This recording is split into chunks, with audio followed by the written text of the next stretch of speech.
Boa noite, amigos, amigas que me acompanham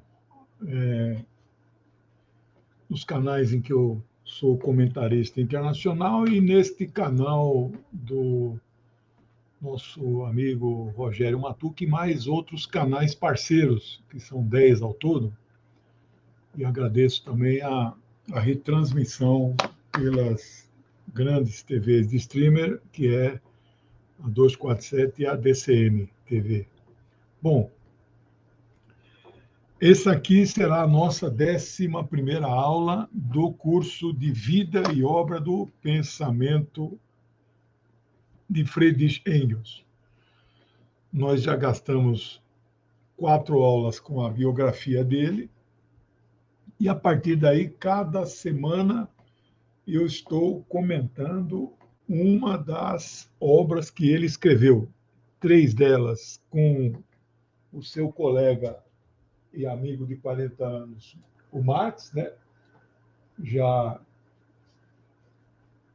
comentei que é o Manifesto do Partido Comunista, a Sagrada Família e o mais complexo, a Ideologia Alemã.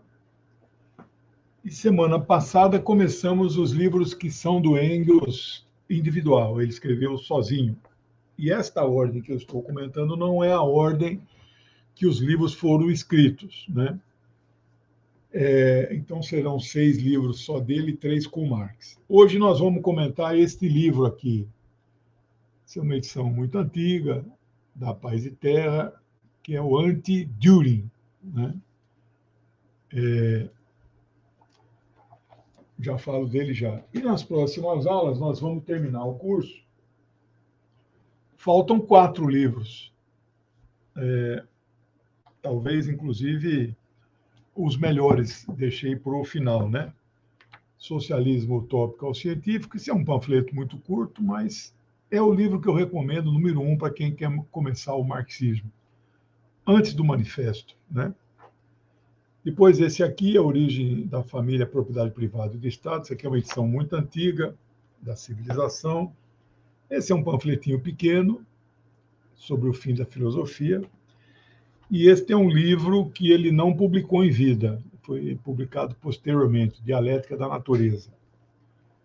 Terminado isso, vocês sabem que eu estou escrevendo simultaneamente o livro volume 3 da coleção. Para quem ainda não adquiriu, vocês sabem que eu lancei o Marx para principiantes e o Lenin para principiantes. No meu site, vou pedir para colocar o endereço aqui, né? Editora Aparte. O site é aparteeditora.com.br. Tem uma promoção lá, eu chamo de combo, né? Comprando os 2, ganha 10%. Com o frete e tudo, você parcela em 6 vezes de R$15. Então, é uma forma de você ajudar a financiar a edição deste aqui. Vai sair final de abril. Vocês sabem, eu tenho anunciado, essa aqui então é a 11ª aula, então teremos mais 4. 15 aulas eu encerro. Neste canal e nos outros tem uma playlist que é o curso anterior, Marx e Lenin. E agora tem também a playlist de todas as aulas anteriores. E já anunciei que vou dar um curso logo em seguida, curso livre, curso gratuito, não tem prova, não tem certificado, é para quem busca conhecimento, muito mais do que informação. Logo em seguida darei um curso sobre vida e obra do camarada Joseph Stalin, odiado pela burguesia, pelos trotskistas e por parte da esquerda, sei lá se é gourmet, se é o que é, uma esquerda aí que é muito esquisita, né? Parece que pensa exatamente como o imperialismo, né? Bom, vamos entrar então. Eu preparei aqui um roteiro 13 páginas, a gente nunca deve falar de improviso. Eu faço assim há mais de 40 anos para qualquer palestra, por mais que eu tenha domínio do assunto. Neste caso aqui, é uma literatura que eu li faz 40 anos. Estou, então, relendo, estudando, pesquisando, né? Lendo resenhas, e vou, então, transformando em anotações. E compartilho com vocês. Espero que não seja cansativo, mas este é um livro difícil. Difícil para mim, que tenho uma formação marxista-leninista muito sólida, fico imaginando para uma pessoa que está começando no marxismo. Ou seja, o meu curso ele pretende falar sobre a totalidade dos livros. E quando sair o livro Engels para principiantes, eu vou resumir todas estas obras, serão 9 capítulos. Vai ter o encarte fotográfico, que já está pronto, com 64 páginas. Todas as fotos da vida dele estão legendadas já, né? A capa já está pronta, vocês viram, né? Então eu vou dando o curso e o livro vai. Só não tenho o dinheiro para financiar o livro, mas na hora certa alguns amigos aí ajudam e a gente vende cota com desconto, etc, né? Então esse livro, se eu pudesse resumir em poucas palavras a essência do livro, este livro demarca com um cara chamado Eugene Düring, né? Um cara. Ele não é mais velho que o Engels, né? Ele nasceu 13 anos depois do Engels. Engels de 1820. Ele é de 33. Engels morre em 1895, ele morre em 21 do século 20 já, né? Mas quando Engels publica esse livro, em 1878, ele era badalado ali na Alemanha, na Europa, Inglaterra, né? O Engels vivia, não existia ponte aérea, né? Mas vivia no trecho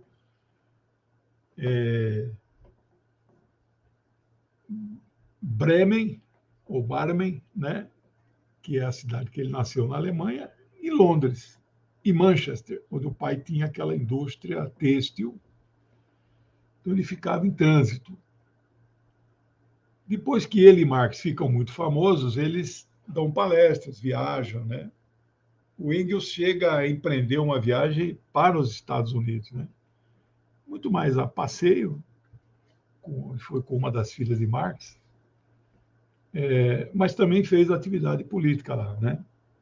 Bom, se eu pudesse resumir esse livro, é um livro que demarca campo com uma figura, não sei se nós temos a imagem dele, Eugênio, uma figura nefasta do movimento que ele contestava o marxismo. Então, esse livro pega o pensamento do Eugene Düring, né, sob 3 aspectos, né? O aspecto da economia, não é? O aspecto da filosofia e o aspecto do socialismo.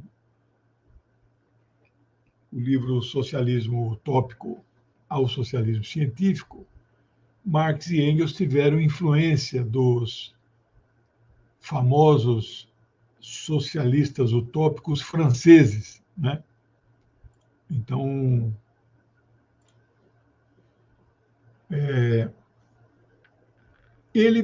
a estrutura do livro que eu vou falar daqui a pouco é dividida nesses 3 grandes capítulos. A imagem está desfocada.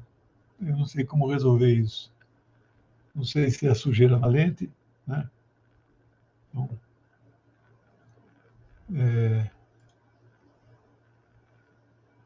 eu estou vendo aqui no YouTube, tá, mas eu acho que porque está um temporal aqui, eu acho que então tá instável a internet, tá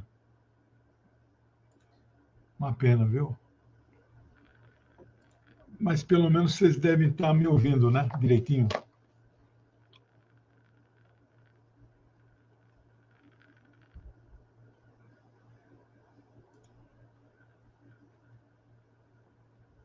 Esse aqui é a figura do Eugene Düring, feio para dedéu, né?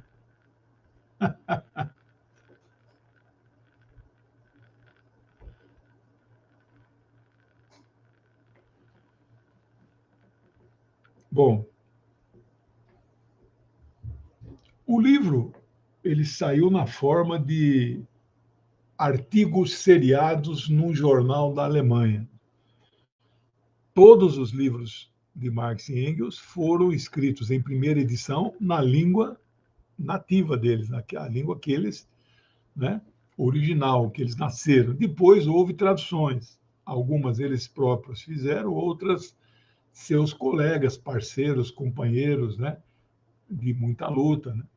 Então, este livro saiu em um jornal alemão na forma de. Ah, obrigado, pelo menos o áudio, né? Na forma de uma série de artigos, depois foram reunidos e aí surgiu, então, esse livro. Né? O título original do livro, não sei se nós temos a capa do livro aí, é um título muito grande. O título, a tradução dele para o português é O Senhor Eugene Düring revoluciona a ciência. Mas é um título de ironia e deboche, igual ao que eles usaram, aí os dois escreveram juntos, a Sagrada Família. Não tem nada a ver com família da Alemanha, nem com Sagrada. É uma crítica aos três irmãos Bauer, Otto, Bruno, e tem um terceiro lá que não é nem um pouco famoso, né? Eles usam esse recurso. Este livro não foi escrito inteiramente por Engels.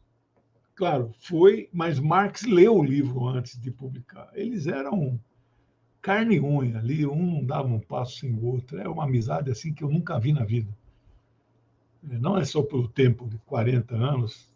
Alguns autores consideram 39 e outros 41, né? Então, vamos falar pela média. Amigos de 40 anos, inseparáveis, né? O Engels, pela sua origem de classe burguesa, não é pequeno burguesa, ele era burguês mesmo. O pai dele tinha uma grande indústria têxtil, né? Empregava dezenas, talvez mais de uma centena de operários, né? Mas ele usava os recursos que o pai lhe dava para ajudar a sustentar Marx, para Marx só cuidar da pesquisa, né? Marx era o frequentador mais assíduo da biblioteca de Londres. Não sei se eles preservaram, mas tinha lá um espacinho que era só dele, a cadeira dele, onde ele pesquisava, lia o dia inteiro. Como é que você consegue ler, pesquisar, escrever e produzir e, ao mesmo tempo, trabalhar? Então, ele arrumou que a gente chama de mecenas. Na Idade Média, isso era muito comum, com pintores e escultores. Leonardo da Vinci, que eu acabei de ler a biografia dele, eu gosto muito de biografias, né? Leonardo teve mecenas que o ajudaram, né? Foi o maior inventor da história, pintor, não pintou muitas obras, mas umas 12. Dessas 12, acho que 3 incompletas, né? Mas tinha sempre alguém que bancava, né? Ludovico Sforza, famílias Médici, etc. Mas nessa época não tinha mecenas de escritor, né? Os escritores se viravam sozinhos. Aí então o Marx, eles ficam amigos e inseparáveis. Qual é o capítulo deste livro que Marx escreveu inteiro? Aí Engels leu o que Marx escreveu. As outras partes, Marx leu o que Engels escreveu, entendeu? É o capítulo da economia política, né? Bom, esse Eugene Düring, né, é filósofo, né, economista. Alguns autores o chamam de sociólogo, meu colega, mas não tinha faculdade de sociologia. Fundação Engels, pode ser, né? Tem a Fundação Ford, Fundação Rockefeller, essas fundações aí de pesquisa, né? E publicar um livro nessa época era muito caro, não é? A não ser que você era um grande autor famoso, a editora banca. Quando não é, e eles não eram, eles jovens, Marx e Engels, não eram famosos. Então, eu imagino que o Engels bancava integralmente a publicação, né? E depois de um certo tempo eles ficaram famosos. Por exemplo, o Marx publica em vida o volume 1 do Capital em 1867, 3 anos depois do Congresso da Associação Internacional dos Trabalhadores, que a gente chama de Internacional Comunista, a primeira, né?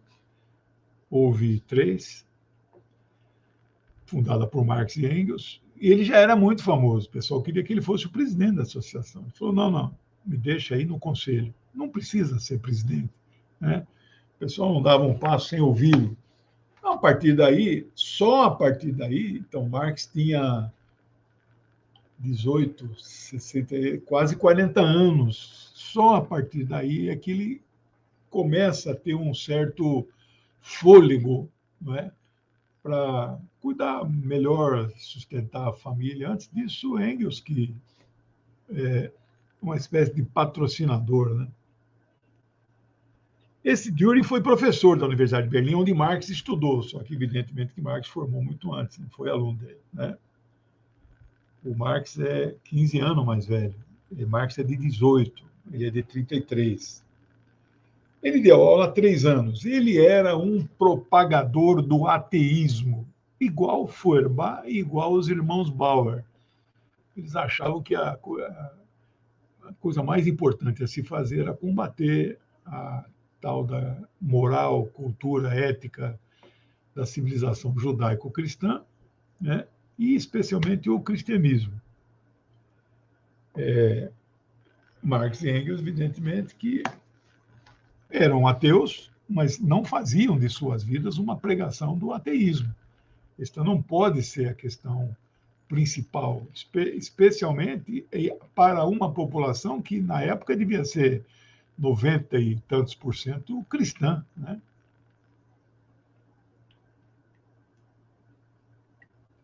É um cristianismo já que não é mais o católico, porque nós estamos falando da Alemanha,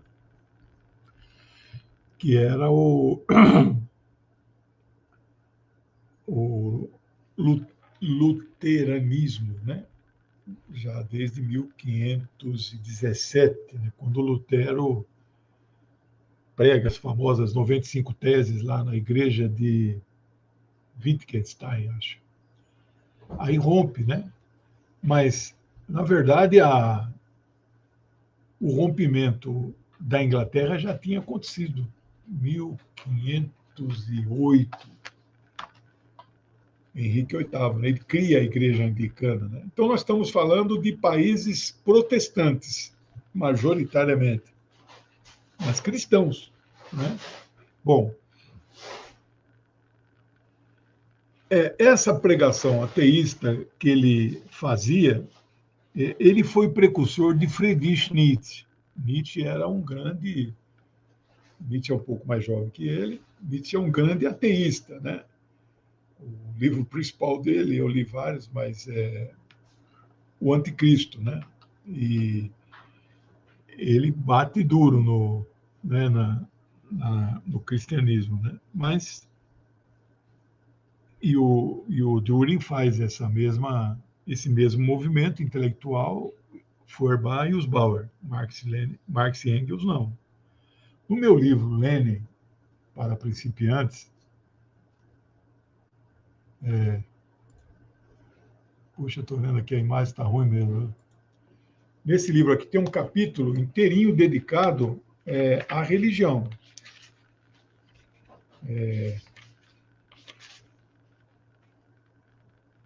Lenin e a religião. 14 páginas de livro, onde eu mostro que todas as passagens que ele diz que não é correto você pregar o ateísmo, né? Bom, então por aí vocês vejam que esse cara, né, o Dürer, já estava na contramão. No entanto, ele era conhecido, ele era respeitado, né? Mas o seu posicionamento era antimarxista e antidialético. Ele até se dizia dialético, seguidor de Hegel, né? Mas não era. Né? Por isso que o Engels se sentiu no dever de escrever uma obra contestando o pensamento dele. Né?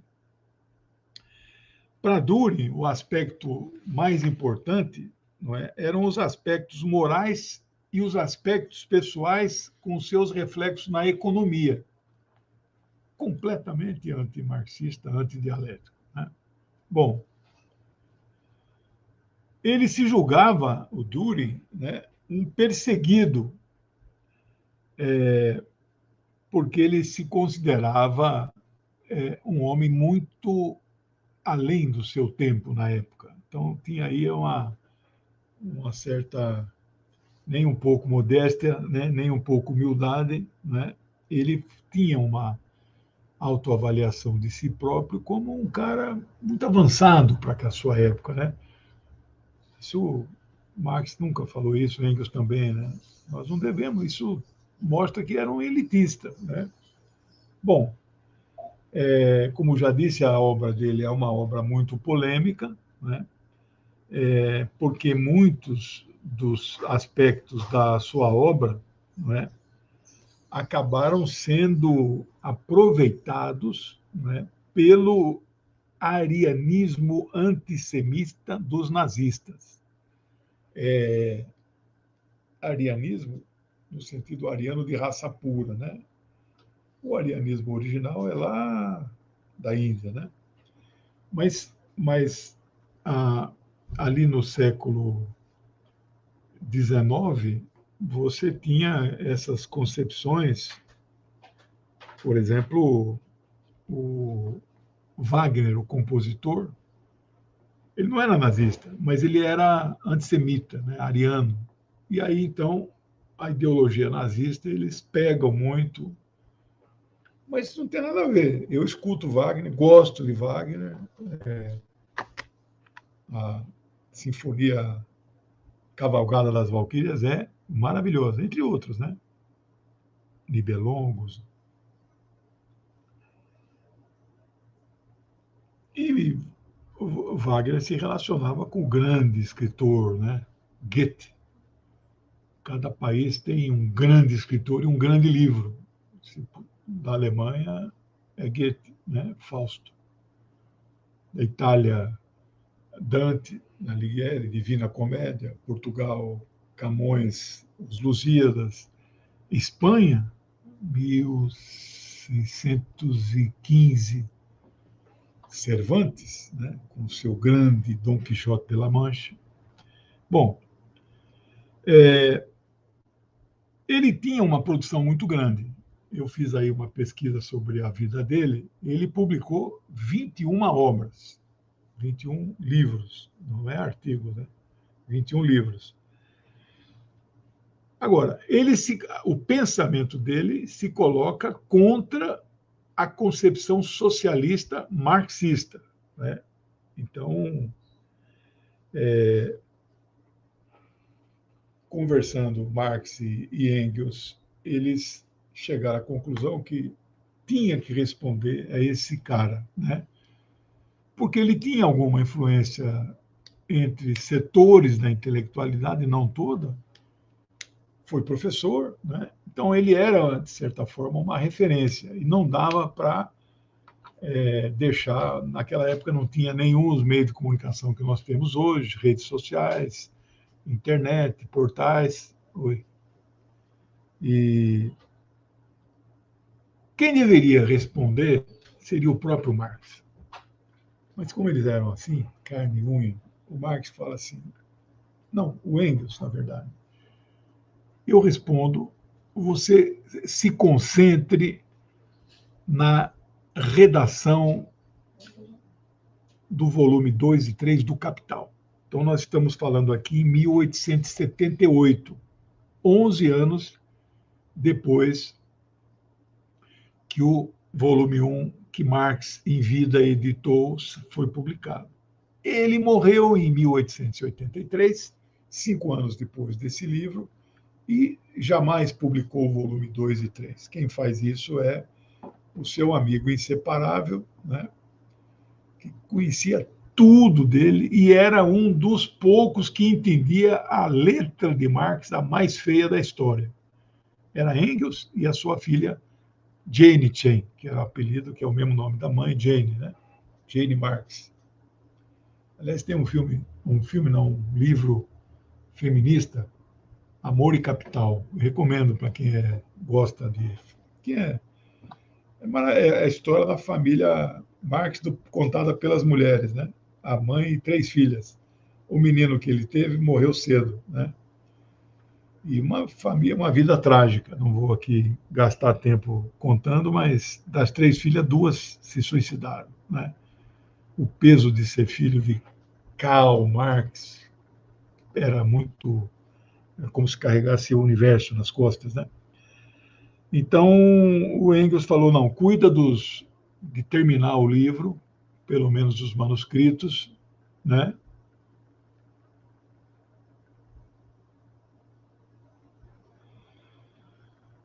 Nosso amigo Emerson Engels Ulianov. É legal o nome dele, né?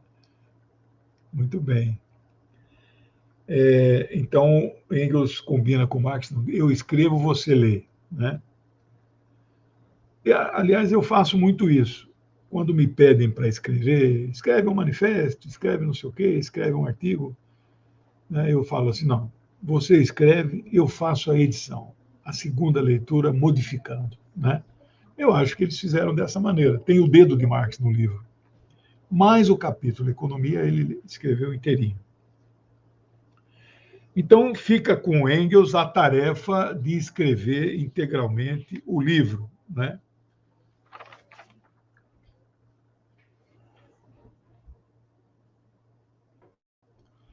Esse Düring tinha a ilusão, a vã pretensão de substituir o pensamento marxista, que já era este conjunto de ideias desta teoria já levava o nome do seu autor, marxismo, né? Então, socialismo é uma concepção de sociedade, de situação econômica, uma corrente política e tal, mas não tem um nome, o nome próprio, socialismo. Agora, tem algumas teorias que levam o nome do seu dono, do seu formulador. Por exemplo, keynesianismo, né? É a teoria econômica de John Maynard Keynes. Podia dar aqui vários exemplos. Então, o marxismo já era. Nunca existiu hegelianismo. Não que ele não tivesse altura disso. Mas, como ele disse certa vez, né? Eu sou, quando muito, o primeiro violino numa orquestra. Marx é o maestro. Né? Muito fiel, o Engels, muito fiel. Então, o livro abarca então esses 3 grandes aspectos que precisavam ser combatidos, contestados, né, com muita profundidade e argumentação, que é a filosofia, a economia política e o socialismo, né? Para os comunistas, na época, comunistas eram aqueles que defendiam o programa do Partido Comunista, aquele manifesto de 1848. Mas não existia Partido Comunista na Europa. O primeiro Partido Comunista a ser fundado foi pelo próprio Lenin, e só foi fundado no ano da Revolução Russa, de 1917. Antes disso, todos os comunistas atuavam nos partidos operários sociais-democratas, né? Quando a social-democracia era de esquerda, centro-esquerda, né? Engels manda uma carta a Marx. Eles moravam na mesma cidade e às vezes escreviam cartas. Marx escreve uma média de 3 cartas por dia. Não tinha internet, não tinha e-mail, não tinha telefone, você tinha que escrever cartas. o acervo do Marx, reunido na Alemanha sobre a sigla MEGA, que chama, eu nunca decorei, Marx e Engels, Gesamtsaugals. Tudo que eles escreveram está armazenado lá. Já publicaram mais de 100 volumes e não terminaram o trabalho. Boa parte desse trabalho são epistolar, né? O movimento, né? São as cartas trocadas. Às vezes, cartas com 20 páginas, que viraram pequenos panfletos, pequenas brochuras, né? Livretes, né? Diminutivo, não é livrinho, viu? Sinete, barrete, não é nada de inho. Livrete, né? Esse aqui é um livrete. Ele, inclusive, está mais gordo do que... Porque enxertaram aqui duas outras coisas. Mas é um livrete, né? Tem um livrete do Engels que ele só vai aparecer aqui no livro Dialética da Natureza, é um capítulo, né? A tradução é uma barbaridade, né? O título, a transformação, o papel do trabalho na transformação do macaco em homem. Darwin nunca falou uma bobagem dessa, muito menos Marx e Engels. Mas a tradução, o que vamos fazer, né?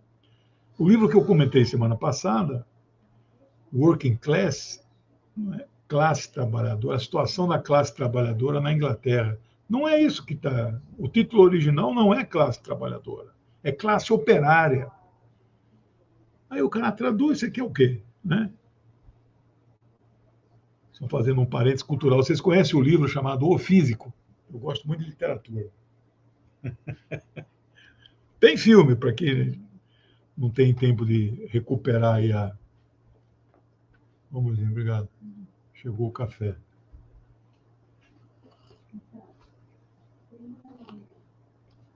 Que gostoso. Com um pouquinho de leite em pó.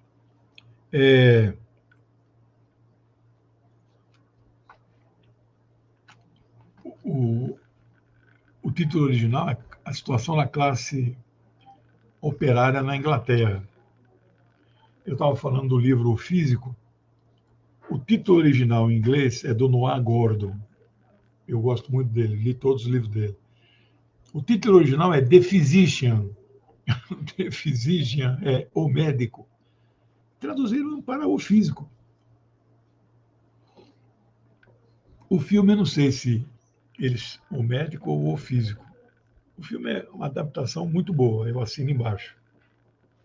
Não são todas as adaptações de livro que eu gosto. Aí Engels escreveu para Marx, abre aspas, como é que ele definiu esse livro, né? Abre aspas, é uma tentativa de produzir um levantamento enciclopédico de nossa concepção dos problemas filosóficos, científicos, naturais e históricos. Então, esta é a definição do próprio Engels. O que é este livro? A nossa concepção. Então, deles dois, né? Da teoria marxista.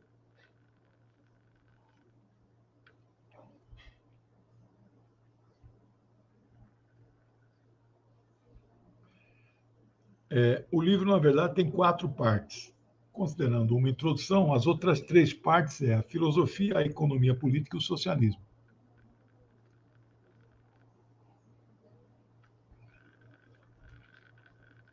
Essa edição que eu uso é a segunda edição, mas é traduzida direto do alemão, né? Isso é uma coisa que você tem que sempre prestar atenção. Se é traduzido do original, não tem sentido você traduzir um livro do alemão, mas a partir da versão inglesa dele, né? Então aí distorce muito, né? Traduzindo direto já não é, né? Já tem problemas, porque línguas são culturas diferentes.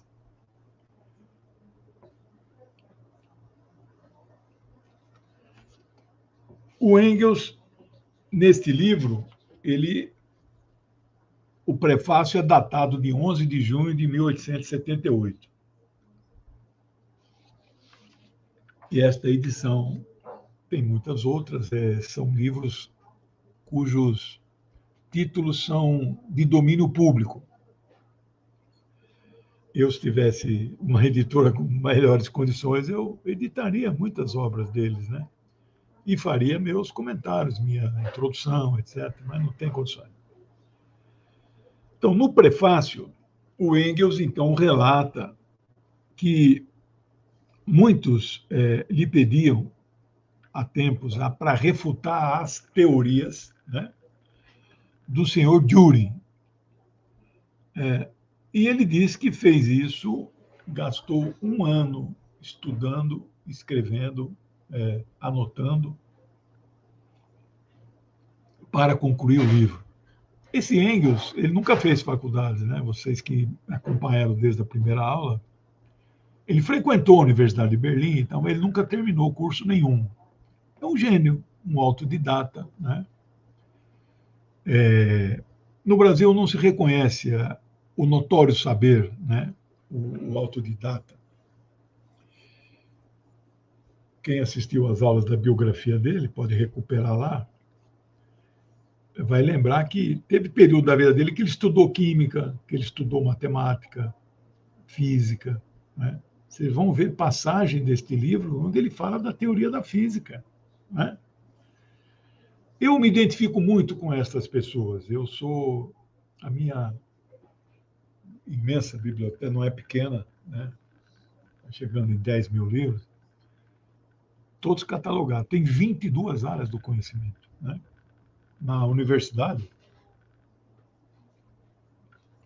eu dizia para os alunos que eu estou até hoje atrás do cara que dividiu a ciência em exatas, humanas e biológicas. Isso é uma barbaridade. Eu sou um cientista, ponto. Ah, não, mas você é sociólogo, você é da área de humanas. Como assim, né? Eu gosto de física, sou astrônomo amador, gosto de biologia, né?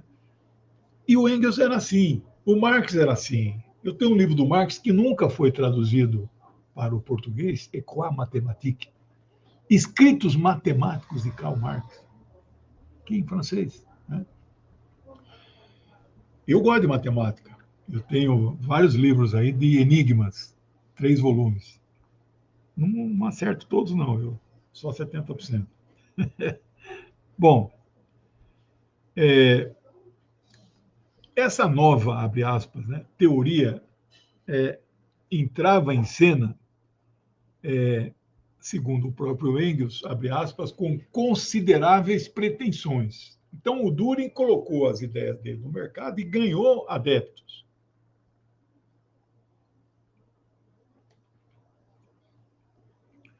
A nova doutrina do senhor Düring se apresentava como, abre aspas, aí é a opinião de Engels, a última consequência prática de um novo sistema filosófico. Então, ele tinha a pretensão de ter criado um novo sistema.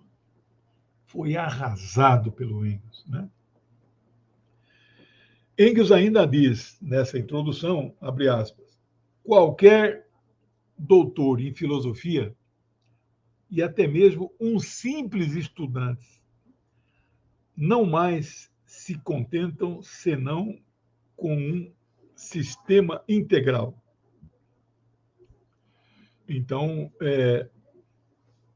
é o que o Engels diz, né, sobre estas pretensões desse cidadão, né? Então, para Engels, abre aspas, a liberdade científica consistirá na possibilidade de cada qual escrever sobre ciência tudo o que nunca aprendeu, dando como o único método rigorosamente científico. Então, você veja que a contradição que ele apresenta no pensamento do Düring, né? Para Engels, o Düring é o maior representante característico desta pseudociência presunçosa, né? Então, você pode, então, escrever sobre ciência, sobre tudo que nunca aprendeu, né? E distorce as leis da ciência. Engels chama a obra do Sr. Düring de, abre aspas, um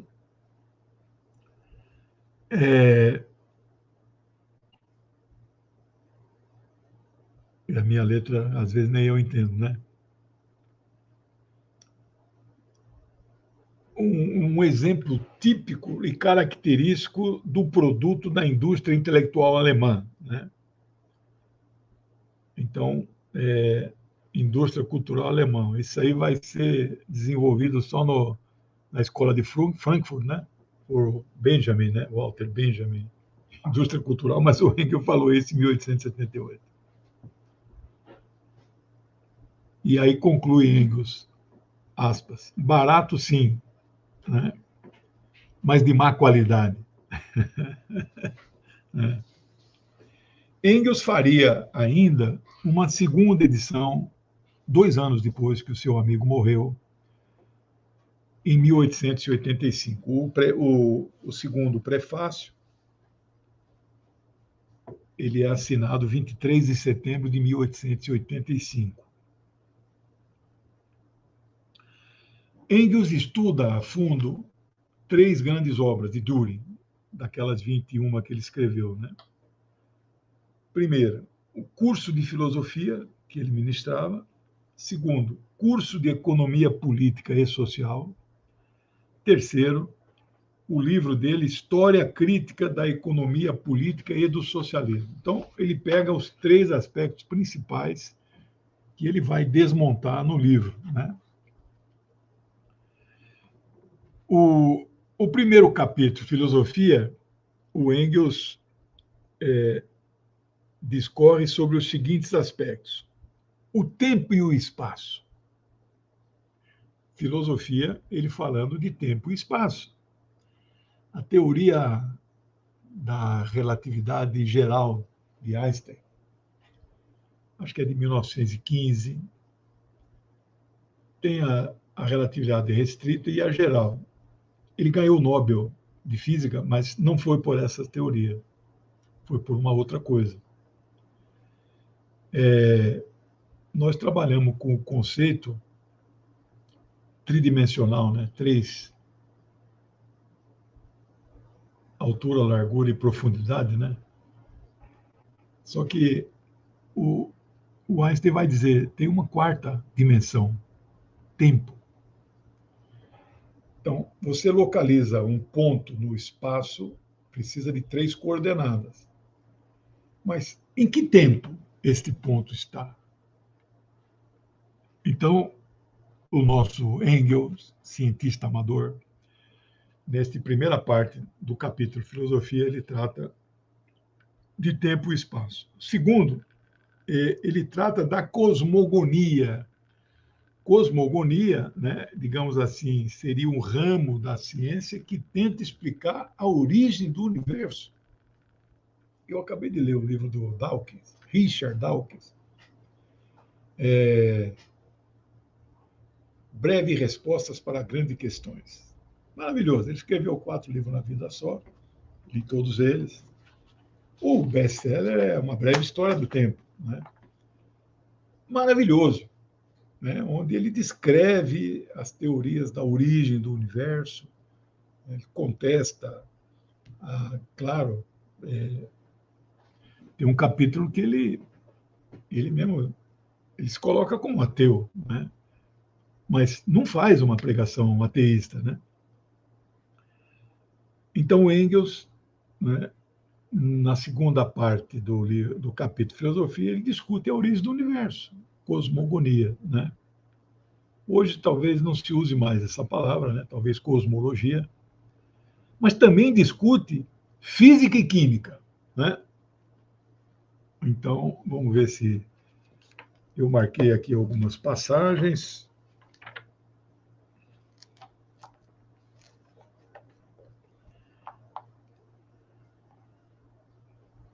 Aqui, a hipótese, página 49. a hipótese de uma nebulosa primitiva volta a desempenhar um papel, tendo a gravitação e a irradiação do calor servidos de meios para a formação progressiva, a partir da nebulosa primitiva, de cada um dos diversos corpos celestes sólidos. A teoria do Big Bang é de meados do século XX, não é? Então, ele está falando aqui, o termo é singularidade, né? O universo existiu sempre, o universo teve um começo, né? Impressionante. Então, ele conta a evolução do universo, neste capítulo, né? Ele também descreve, neste capítulo, filosofia, que deveria ser ciência, né, o nome, o mundo orgânico, né? Aqui, vocês sabem que Darwin publicou The Origin of Species, né? A origem da espécie. Todas as traduções direto do inglês no mundo inteiro, eu tenho 3 versões dele, né? São a sexta, que evidentemente nenhum editor é besta de publicar a primeira edição, porque ele fez modificações até a sexta, né? Mas a primeira edição é de 1859. O Darwin, a teoria dele, a palavra teoria não significa que ela não seja científica, né? A turma que acredita no criacionismo e é contra Darwin fala, não, é só uma teoria, né? Teoria da relatividade. Ele demorou 20 anos para publicar o livro, com medo das pressões, e sofreu muita pressão. Foi expulso da Sociedade Real, Sociedade de Ciências da Inglaterra, tudo lá é real, né? E quando o livro sai, Marx lê imediatamente. Ele lê de tudo, né? Diz que ele lia um livro por dia, não sei. E até leitura dinâmica. Eu não consigo um por dia. Aí Marx corre para falar com ele. Olha aqui, ó, este livro reflete na biologia a nossa concepção filosófica, que é o materialismo, né? Então, vamos ver o que Engels diz na página 61. Mas essa afirmação de que Darwin faz derivar todos os organismos atuais de um ser primitivo e único não é mais que, para falarmos corretamente, a criação e livre fantasia do Sr. Dewey. Darwin diz expressamente na penúltima página do Origem das Espécies, entre parênteses, sexta edição, né, que ela considera, abre aspas, ele considera, a tradução aqui tem problema, todos os seres, não como criações especiais, mas como descendentes em linha direta de um pequeno número de seres. Haeckel, que é outro naturalista da época, esse aqui já é Engels, né? Vai ainda mais longe, admite um tronco absolutamente independente para o reino vegetal e um outro para o animal. Então, o Dürer diz que tudo, Darwin teria dito que tudo descende do mesmo ancestral. Marx nunca disse isso. E a principal besteira que se fala do Marx, que nós descendemos do macaco. Darwin nunca disse isso. Mas os negacionistas, né, fascistas e negacionistas andam muito juntos. Morreu ontem um que era as duas coisas. E eu celebrei a morte, né? Se fosse um ser humano, eu não comemoraria. Mas não era um ser humano, né? Que negacionista e fascista ao mesmo tempo, né?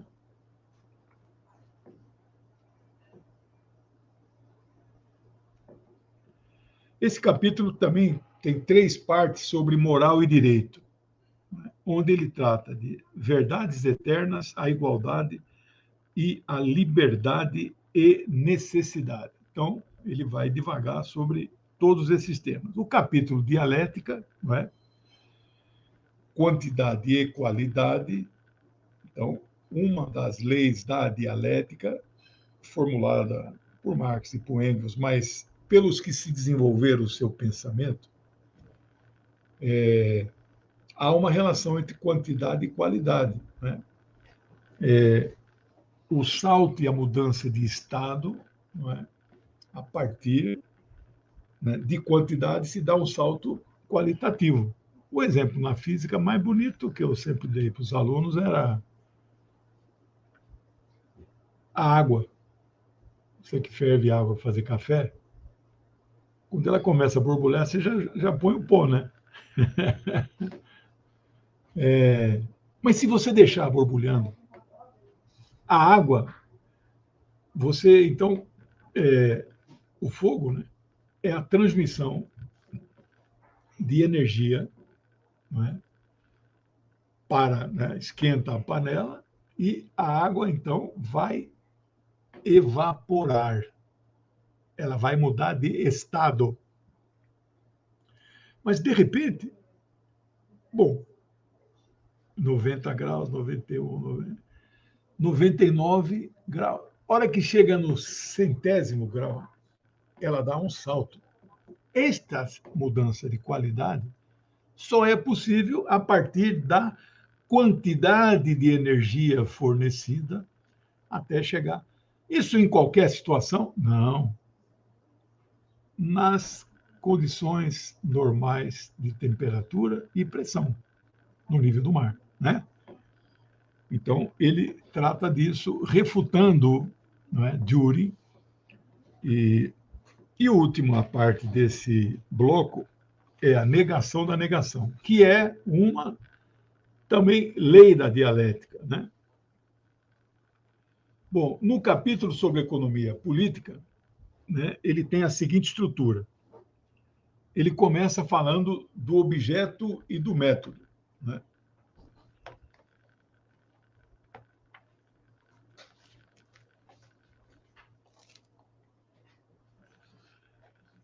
A economia política, no sentido mais amplo da palavra, é a ciência das leis que regem a produção e o intercâmbio dos meios materiais da vida na sociedade humana.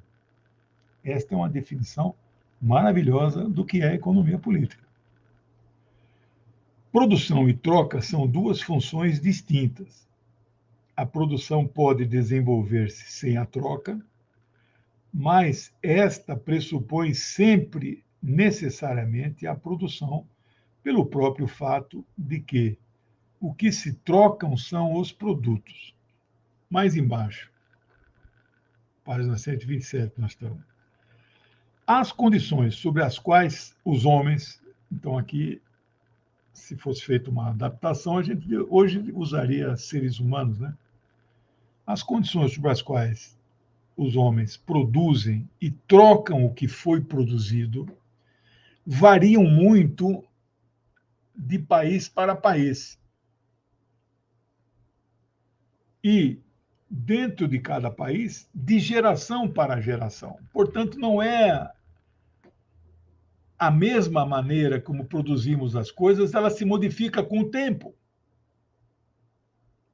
Como produz carro hoje, só tem robô. Como produzia o carro na década de 40, o operário fabricava quase o carro inteiro. Depois eles picaram o conhecimento, que é o sistema taylorista, né? Fordista. Por isso, a economia política não pode ser a mesma para todos os países, nem para todas as épocas históricas. E o Düring disse que é a mesma, né? Então, é um verdadeiro absurdo.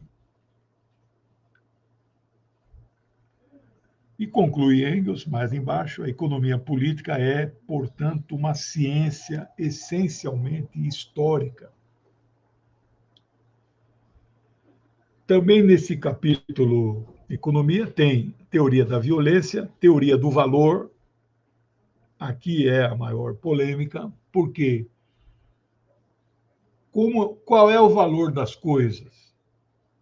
Esta é um mistério que só Karl Heinrich Marx desvendou.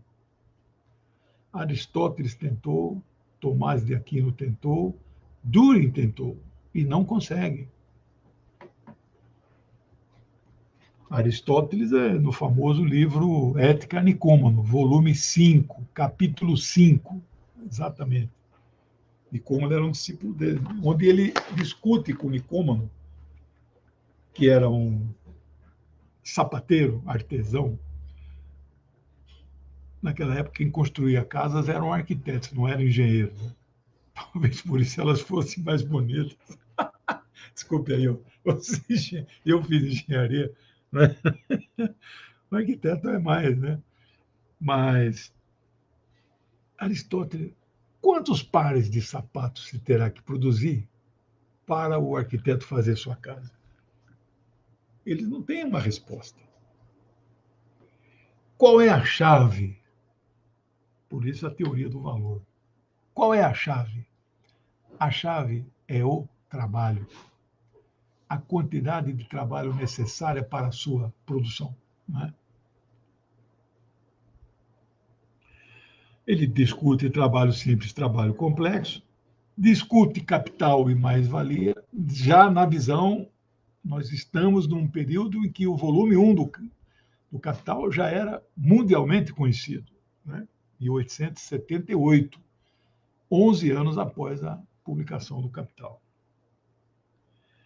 Ele também discute as leis naturais da economia, da renda territorial. Renda territorial é outro aspecto que Marx aborda, que não era compreendido por esses que se propunham a criar uma nova teoria, né? Porque Marx fala em 3 classes que vivem de 3 tipos de rendas diferentes. Nós que fizemos, de certa forma, um reducionismo, um certo empastelamento do próprio marxismo. Para facilitar as coisas, a gente fala de 2 grandes classes sociais, né? Proletário e burguesia. Proletário que vive do salário e burguesia que vive do lucro, né?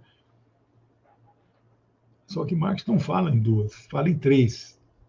Na época dele era a chamada renda territorial, que é este capítulo que Engels trata. Marx não usa o termo renda territorial, usa o termo renda fundiária, que é a mesma coisa. Eram senhores feudais decadentes, meados do século XIX, que arrendavam suas terras, seus feudos, né, suas terras, e viviam desta renda. Hoje em dia existe isso. No campo é bem pequeno, mas na cidade, você conhece alguém que fala, não, aquele cara vive de renda. Que renda? Aluguéis.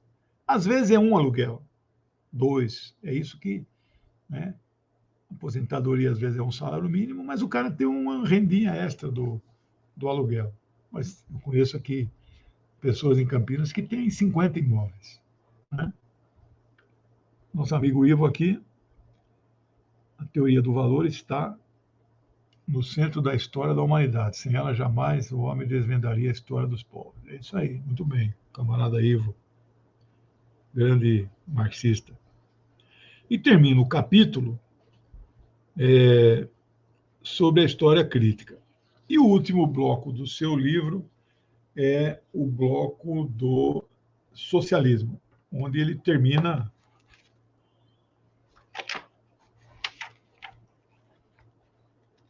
exatamente na página 231, e eu leio para vocês o trechinho final. Seja implantado um novo regime de produção consentâneo como seu grau atual de desenvolvimento. A luta entre as 2 classes, criado pelo regime atual de produção, e continuamente renovada, em antagonismo cada vez mais acentuado, invadiu todos os países civilizados, tornando-se cada vez mais violenta. Já temos hoje consciência do seu encadeamento histórico e podemos penetrar nas condições de transformação social que se torna inevitável, como podemos predizer igualmente as linhas gerais dessa transformação condicionada também por ela própria. É um jovem que, apesar das dificuldades, é inexorável que nós teremos um outro modelo uma outra sociedade, um outro regime econômico. Então, não era tão jovem, né? Ele tinha 20, 78, 58 já, né? E termina da seguinte maneira: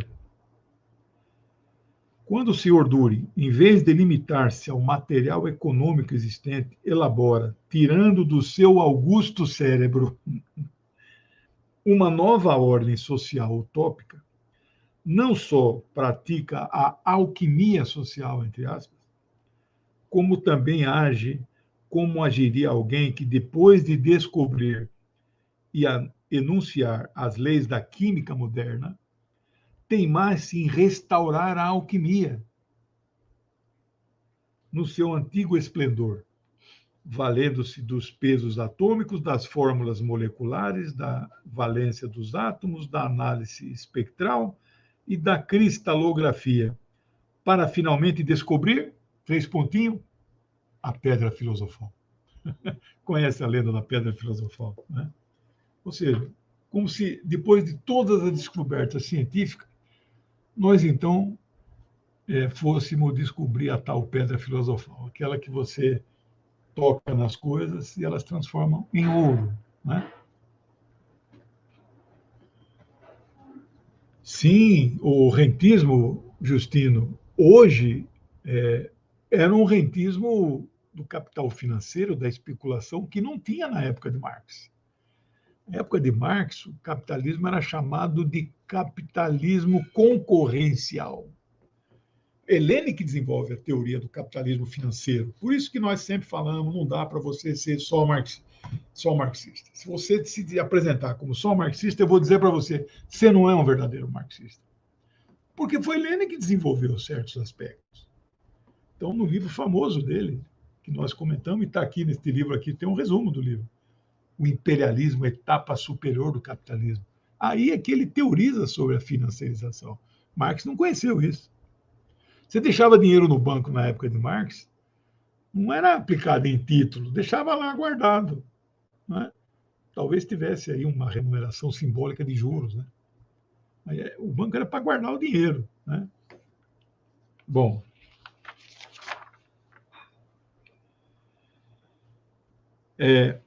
o Engels disse completamente surpreso sobre a necessidade de se publicar uma segunda edição. Então, ele comenta esse aspecto, né? E ele constata, né? A segunda edição é de eu já falei aqui, né? 1885. A primeira de 1878. Então, 7 anos depois, ele publicou a segunda. O que ele constata quando publica a segunda é que o personagem central que ele critica no livro inteirinho já tinha sumido, desaparecido e entrado para o lixo da história, lixo intelectual, por assim dizer, né? Então, ele, de forma surpresa, ele constata que o personagem central, a qual o livro é dedicado, está completamente esquecido. Senhor Dury.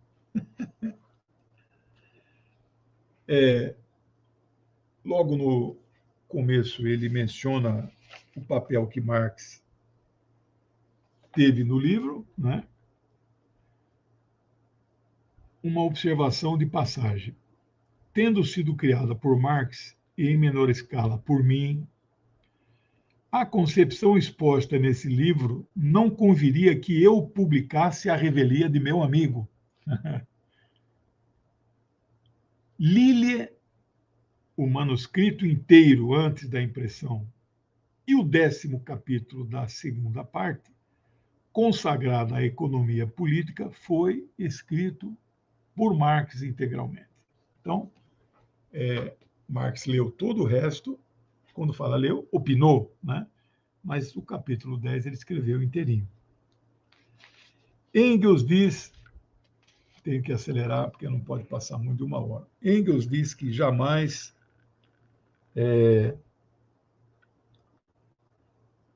ele jamais soube se Dürer respondeu alguma coisa ou alguma parte do livro que foi publicado contra ele, alguma contestação. De qualquer forma, ele diz que se soubesse que Dürer teria feito esta contestação, ele jamais teria lido do mesmo jeito.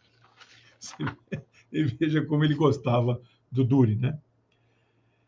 Engels confessa, nesta segunda edição, que desejou modificar o capítulo das ciências naturais. E ele, então, confessa algum, abre aspas, descuido, ele não usa o termo erro, de exposição de algumas ideias e teorias, dizendo ainda que estes ou estas teorias poderiam ser expressas com maior precisão. Como não corrigiu, né, ele faz questão, então, de fazer esta crítica a ele mesmo. Mas ele aponta aos leitores, né, que há algum descuido, mas não diz qual é. Ele reconhece, né,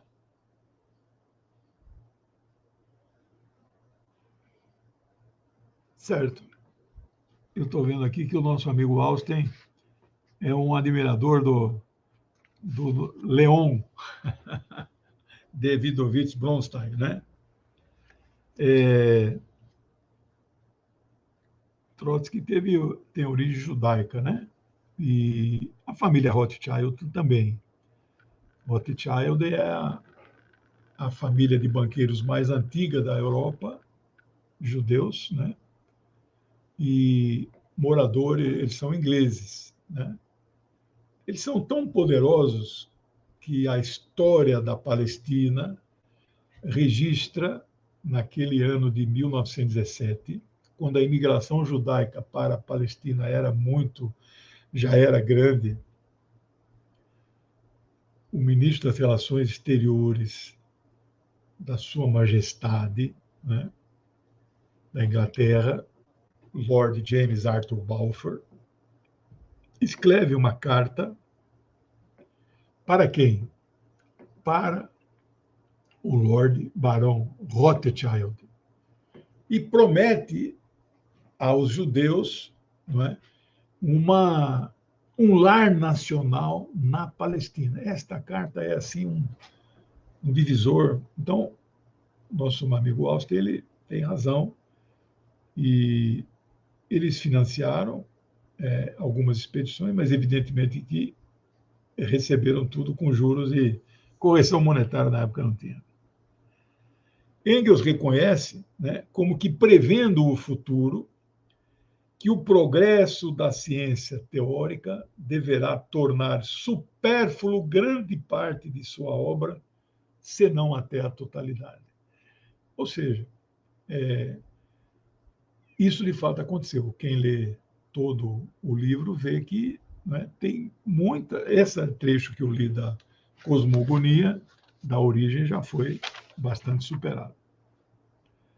Então, pode-se perguntar por que Engels precisou escrever um livro para combater ideias equivocadas do Sr. Dürer. Dürer se apresentava como comunista, né? Mas ele negava a teoria marxista e negava a essência da teoria marxista, que é a ditadura revolucionária do proletariado, bem como ele rejeitava a dialética marxista. Esse termo ditadura do proletariado, eu sei que é um termo pesado, né? Porque nós somos